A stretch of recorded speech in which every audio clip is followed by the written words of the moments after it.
everyone who's come here to speak, the local councillor, the acting principal, the chief director at our Indlela Institute, and everybody else, but more importantly, your teachers, and you, the learners. So today I think what's important is about our future and what is it that we need to do into the future. And I want to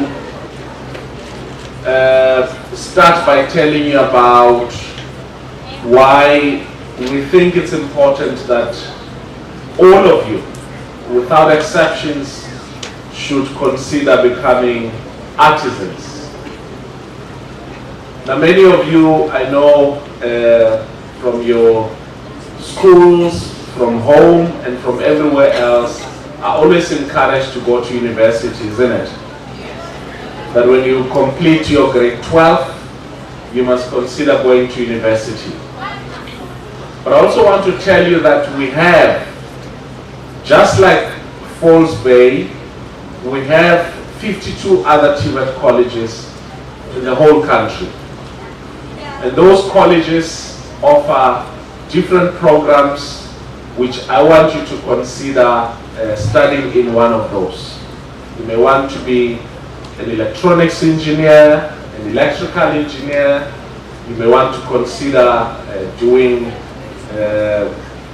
welding as a plumber. You may want to consider being an HR consultant, or you may want to be a boilermaker, as she is. You see how pretty she is, and she's a boilermaker.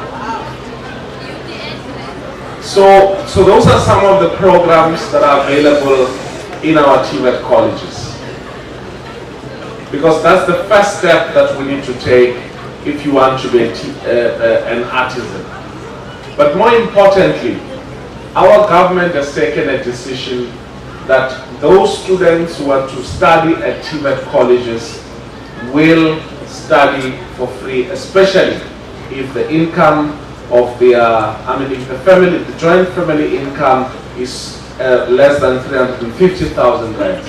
So those of you who may be doing your grade 10, 11 or 12, who may want to consider studying at a TVET college, apply with the National Student Financial Aid Scheme, apply with a TVET college closer to you. I think there's about 8 or 9 TVET colleges around the Western Cape, and actually 4 or so around Cape Town. But there's more outside of the province if you want to go and study elsewhere, to study some of those careers which I've indicated are available. But one of the coolest things about being an artisan is the fact that we build stuff.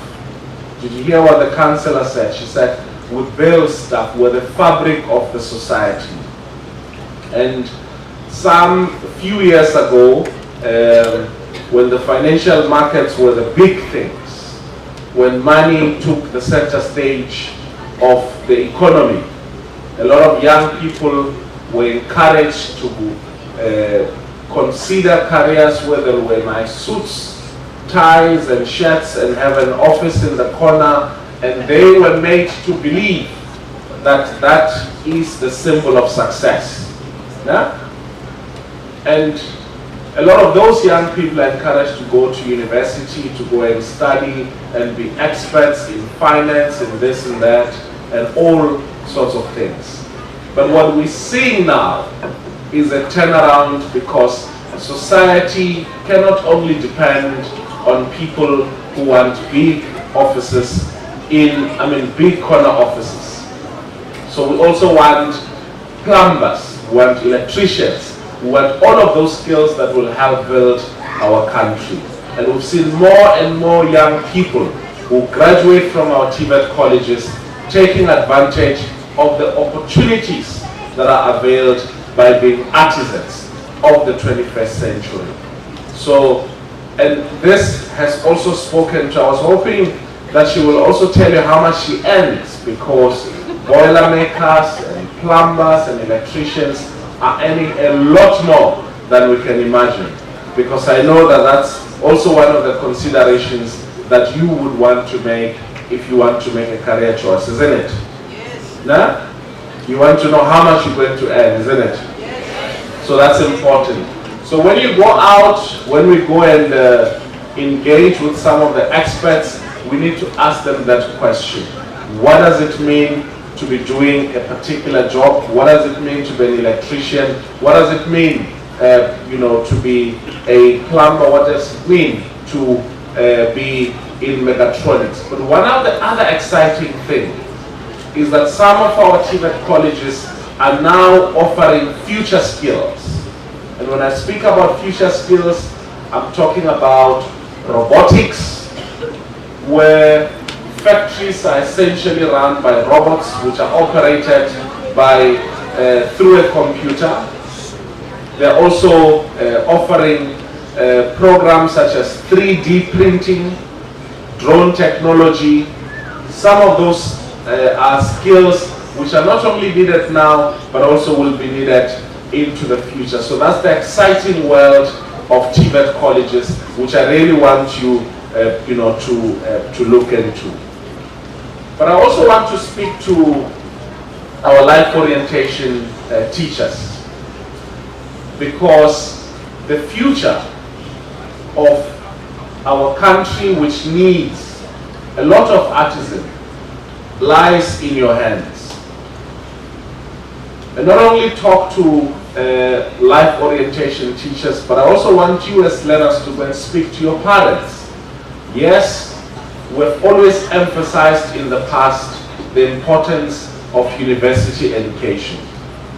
I studied in a TVET college about 21 years ago. Some of you, well, most of you were probably not yet born. And I went there to study electronics. But not only did I end there, I also ended up studying in a university. And so these are the kind of career paths that we want you to consider, that we want you to tell your parents, to say that yes, universities are important, but universities are not the only options that are available for us. Now, if we look at some of the most successful countries in the world, and if we look at the impact that they've made to young people, they've invested a lot of resources in their technical and vocational education and training institutions. So life orientation teachers, I would really want you to give as much information as possible to our learners on the kind of careers that are available in our TVET colleges and the kind of prospects that are available for them post studying in our TVET colleges. So if you're doing your grade 9, one of the things you can consider is to come and do the National Certificate Vocation in one of our TVET colleges. Funded fully by the National Student Financial Aid Scheme. And if you go on to complete that NCV up to level 4, you can go on and study the N courses, the NHET courses.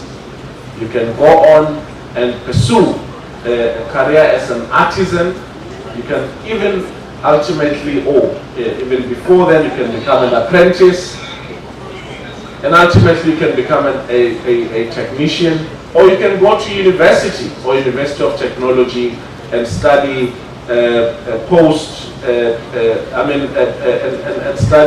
postgraduate studies, either honors, masters, or PhD level. So those are the kind of opportunities that are available that I would really want you to start thinking about at this level, at this time, so that you can gather as much information as possible about what needs to be done. Yesterday, we started with a discussion with the leadership in business in the private sector. And one of the things which they were telling me was that they're working very closely with our TVET colleges to recruit the future and potential talent so that they deploy them in their campuses. A lady who works for one of the big fishing companies, spoke passionately about how they're recruiting young people into their company, and so that they are able to help build their company but also help build their own future. One of the things the councillor didn't tell you is that the city itself is very passionate about young people being deployed into the city as artisans, as apprentices, because they believe in the future, and government in its entirety believes in the future of artisans, and that's where we really want you, to see you investing your talent and your time and all of that. So moving from here, listening to all the people who will be talking to you in the workshops, seeing what it means into the future, I would really want and hope that some, if not all of you, would consider pursuing a career as artisans. But I also want to talk to you about something else.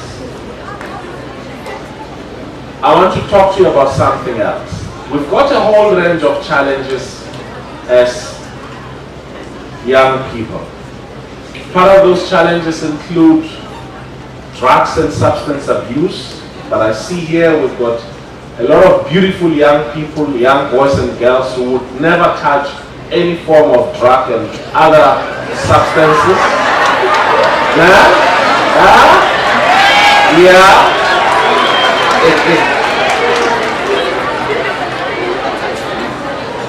So we stay away from drugs.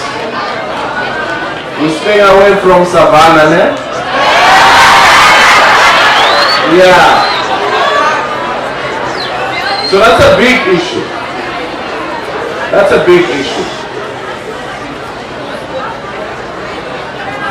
And what I also want to tell you, which is a reality that we live with, is that as kids, we're not supposed to be having kids.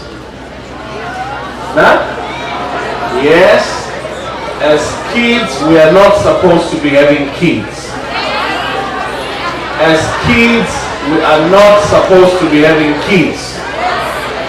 That's important. But the other challenge that we face with, especially in the Western Cape, but throughout the whole country, is the problem of gangsterism. And I really want to, I know that within the communities that we live in, it could be in Kailicha, it could be in Guguletu, it could be in Michelle's Plain, it could be in Yanga, it could be everywhere else, Bontihevel and all of that, where I've been to, that the problem of gangsterism is one of the biggest problems that we're confronted with. And it may be difficult as a teenager to resist from the temptation of being part of a gang because there's a sense of belonging. But we've lost way too many lives. We've had way too many children being victims of criminal gangs in our communities. And I think it's important that as the youth and as teenagers, we join in with government, we join in with our communities to take a stance against gangsterism, because it not only destroys our communities and our families, it is also destroying our future. Huh? So are we in on that one? Are we together on that one? All right. But what I also want to talk to you about is what we've experienced, and I want you to be ambassadors of this as teenagers, that we are taking a strong and firm stance against gender-based violence. We've lost a lot of young women especially, and we've had children also lost in the process at the end or as a result of gender-based violence. So I want you to join us in, to join our communities, to join everyone else to take a stance against gender-based violence. Are we together on that one? Yes. All right.